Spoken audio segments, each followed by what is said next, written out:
అయితే అలెన్ అంచనాలకు ఆధారాలేంటి? ఈ 13 కీల మోడల్ గతంలో ఎలా పనిచేసింది? ఈ కీలు కమలా హ్యారిస్ గెలుపును ఎలా నిర్ధారిస్తాయి? ఆఫ్రో ఏషియా అమెరికన్గా కమలా హ్యారిస్ను అమెరికన్ ఓటర్లు ఎలా ఓన్ చేసుకుంటారు? డొనాల్డ్ ట్రంప్ చరిష్మాతో పోల్చుకుంటే కమలా హ్యారిస్ అంతగా ఆకర్షించగలరా?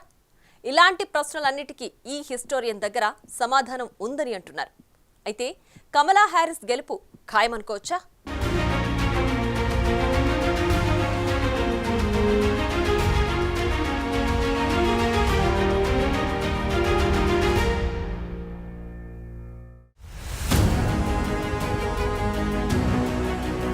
అమెరికా పోల్ నోస్ట్రడామస్ అయిన అలెన్ లిచ్మన్ అంచనా సాధారణంగా ఉండదు. ప్రతి ఎన్నికల్లోనూ ఆ 4 ఏళ్ల పాలన నుండి తన అంచనాలను రూపొందిస్తారు. అయితే కొన్నిసార్లు కీల ఫలితాలు ముందుగానే వస్తాయి, ఒక్కోసారి అవి ఆలస్యమూ అవుతాయి. ఏది ఏమైనా లిచ్మన్ అంచనాలు మాత్రం కరెక్ట్ అవుతాయి. అయితే ఎన్నికల నెలలు అంటే రాబోయే నవంబర్లో అమెరికా రాజకీయాల్లో ఏదైనా సమూల మార్పులు ఏర్పడితే మాత్రం ఏదైనా జరగొచ్చనే అభిప్రాయం కూడా లేకపోలేదు. అయితే 13 కీలలు అన్ని ముందే ఊహించినప్పటికీ 2 కీలు మాత్రం చివరి దశలో కీలకమైన మార్పుకు కారణం కావచ్చని అంటారు.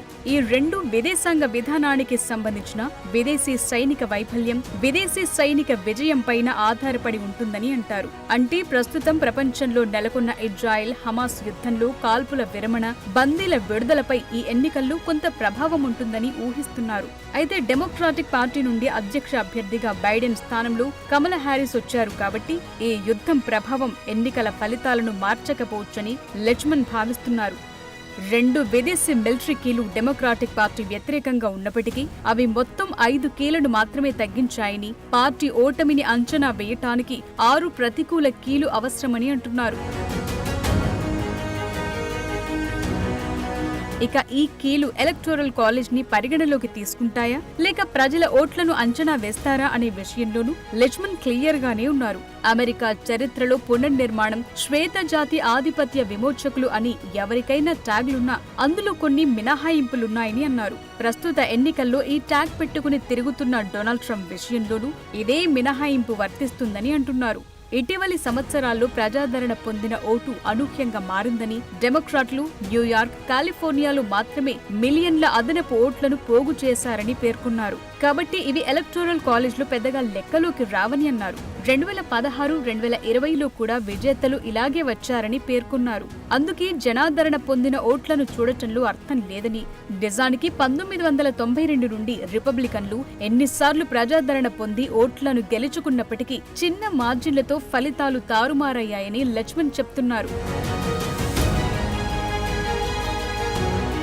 ముఖ్యంగా అభ్యర్థుల మధ్య మార్జిన్ల కంటే ఎర్రర్ మార్జిన్లు పెద్ద ప్రభావాన్ని చూపుతాయని అంటున్నారు. ప్రస్తుత పోస్టర్ల ఫలితాల బట్టి ట్రంప్ హ్యారిస్ మధ్య ఎర్రర్ మార్జిన్ అనేది +-3% ఉంది.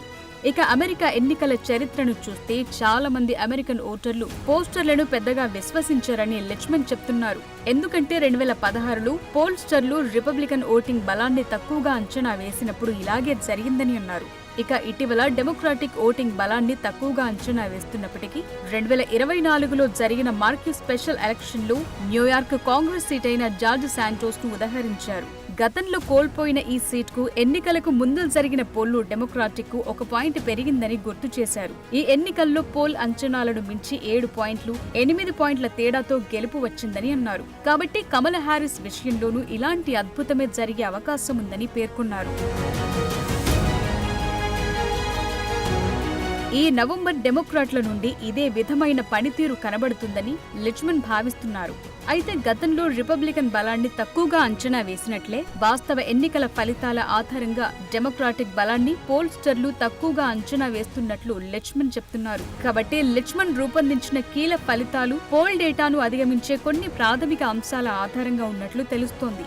1860 నుండి అమెరికాలో జరిగిన ప్రతి అధ్యక్ష ఎన్నికలను ఈ కీల ఆధారంగానే విశ్లేషించి లిచ్మన్ నివేదికలు రూపొందించగా అవి ఖచ్చితమైన ఫలితాలను వెల్లడించాయి. ఇక కమలా హ్యారిస్ కు ఉన్న చరిష్మా కూడా అలాంటిదేనని లిచ్మన్ చెప్తున్నారు. అమెరికన్లలో డొనాల్డ్ ట్రంప్ కంటే కమలాకు చరిష్మా కాస్త తక్కువగా ఉందని పోల్ సర్వేలు చెప్తున్నప్పటికీ 1900 నుండి Teddy Roosevelt, Franklin Roosevelt, John F Kennedy, Ronald Reagan, Barack ఒబామాల విషయంలో వాటికి విరుద్ధంగా ఫలితాలొచ్చాయని అన్నారు. ఇక 2016, 2020, 2024లో ట్రంప్ ఆకట్టుకునే అభ్యర్థి మోడల్ కిందకు రాలేదని లిచ్మన్ సంచలన వ్యాఖ్యలు చేస్తున్నారు.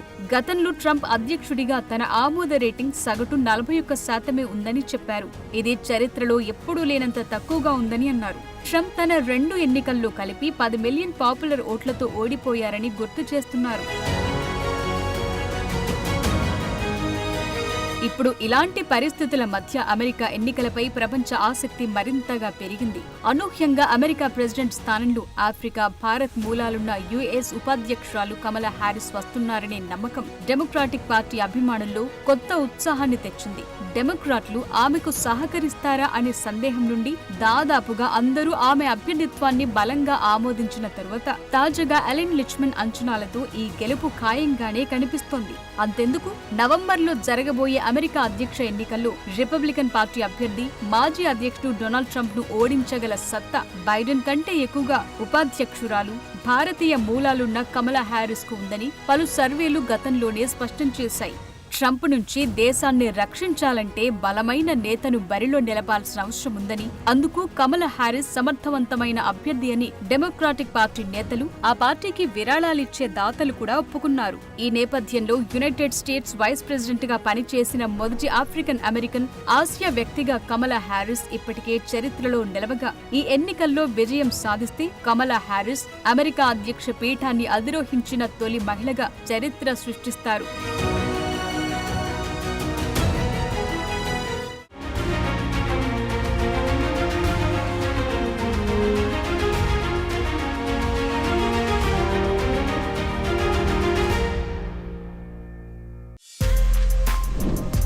For more videos like this, subscribe Big TV channel.